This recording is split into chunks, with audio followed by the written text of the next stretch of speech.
നമസ്കാരം. തെന്നിന്ത്യൻ സിനിമയിലെ റാണിയാണ് രമ്യ കൃഷ്ണൻ. നടിയുടെ വാർത്തകൾക്കെല്ലാം വളരെ പെട്ടെന്നാണ് സ്വീകാര്യത നേടുന്നത്. തെന്നിന്ത്യൻ സിനിമകളിൽ മാത്രമല്ല, ബോളിവുഡിലും സാന്നിധ്യം അറിയിച്ചുള്ള താരമാണ് രമ്യ. സാക്ഷാൽ രജനീകാന്തിനൊപ്പം സ്ക്രീൻ പങ്കിടുമ്പോഴും കയ്യടി നേടാനും സ്ക്രീൻ തന്റേതായി മാറ്റാനും സാധിച്ചിട്ടുള്ള മറ്റൊരു നടി ഉണ്ടാകില്ല എന്ന് വേണം എടുത്തു പറയാൻ. പടയപ്പ സിനിമയിലെ സ്റ്റൈൽ മന്നനെ പോലും സൈഡാക്കിയ രമ്യ കൃഷ്ണന്റെ പ്രകടനം ഒരിക്കലും മറക്കാൻ കഴിയില്ലല്ലോ. ഇന്ന് വളരെ സജീവമായി മുൻനിരയിൽ തന്നെയുണ്ട് ഈ നടി. തെന്നിന്ത്യൻ സിനിമയിൽ ഏറ്റവും കൂടുതൽ പ്രതിഫലം വാങ്ങുന്ന നടിമാരിൽ ഒരാൾ കൂടിയാണ് രമ്യ കൃഷ്ണൻ.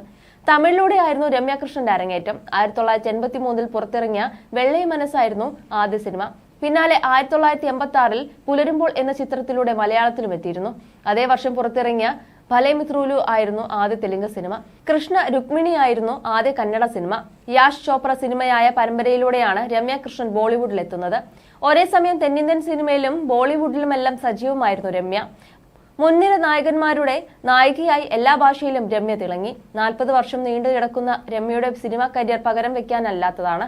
ഇത്രയും ദൈർഘ്യമേറിയ കരിയറും ഇപ്പോഴും പ്രാധാന്യം നഷ്ടമാകാതെ നിലനിർത്തുന്നു എന്നതുമെല്ലാം അസാധാരണമാണ്. പടയപ്പ് മുതൽ ബാഹുബലി വരെയും ആര്യൻ മുതൽ സൂപ്പർ ഡീലക്സ് വരെയും നീണ്ടു നിൽക്കുന്ന ആ കരിയർ സമാനതകളില്ലാത്തതാണ്. എന്തൊക്കെ പറഞ്ഞാലും ഓൺ സ്ക്രീനിലെ തന്റെ പ്രകടനങ്ങളുടെ പേരിൽ മാത്രമല്ല, തന്റെ വ്യക്തി ജീവിതത്തിന്റെ പേരിലും രമ്യ കൃഷ്ണൻ വാർത്തകളിൽ ഇടം നേടാറുണ്ട്.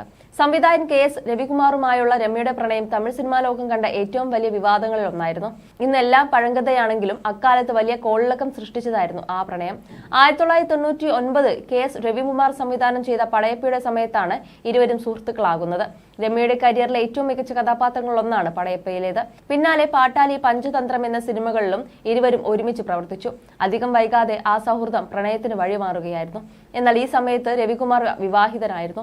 വിവാഹിതനായിരിക്കെ തന്നെ രമ്യയുമായി രവികുമാർ പ്രണയത്തിലാണെന്ന വാർത്ത വലിയ വിവാദമായി മാറി. ഇതിനിടെ ഇരുവരും തമ്മിലുള്ള ബന്ധത്തിൽ രമ്യ കൃഷ്ണൻ ഗർഭിണിയായതായും ചില റിപ്പോർട്ടുകളുണ്ടായിരുന്നു. തമിഴ് സിനിമാ ലോകത്തെ തന്നെ പിടിച്ചുലച്ച ഗോസിപ്പായിരുന്നു അത്.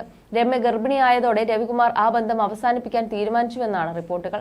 എന്നാൽ ഗർഭം അലസിപ്പിക്കാൻ രമ്യ പ്രതിഫലമായി 75 ലക്ഷം രൂപ രവികുമാറിനോട് ആവശ്യപ്പെട്ടുവെന്നാണ് റിപ്പോർട്ടുകൾ പറയുന്നത്. ഈ തുക അദ്ദേഹം നൽകുകയെന്നും അതോടെയാണ് രമ്യ ഗർഭം ഒഴിവാക്കിയതെന്നും അക്കാലത്തെ ഗോസിപ്പ് കോളങ്ങൾ പറയുന്നുണ്ട്. എന്നാൽ ഈ വിവാദം രമ്യയുടെയും രവികുമാറിന്റെയും കരിയറുകളെ ബാധിച്ചില്ലെന്നത് ശ്രദ്ധേയവുമാണ്. രവികുമാറുമായുള്ള പ്രണയ തകർച്ചയ്ക്ക് ശേഷമാണ് രമ്യ സംവിധായകൻ കൃഷ്ണവംശിയുമായി പ്രണയത്തിലാവുന്നത്. 2003 ഇരുവരും വിവാഹം കഴിക്കുകയും ചെയ്തു. 2005 ഫെബ്രുവരി 13 രമ്യയുടെയും വംശിയുടെയും മകൻ ജനിക്കുന്നത്.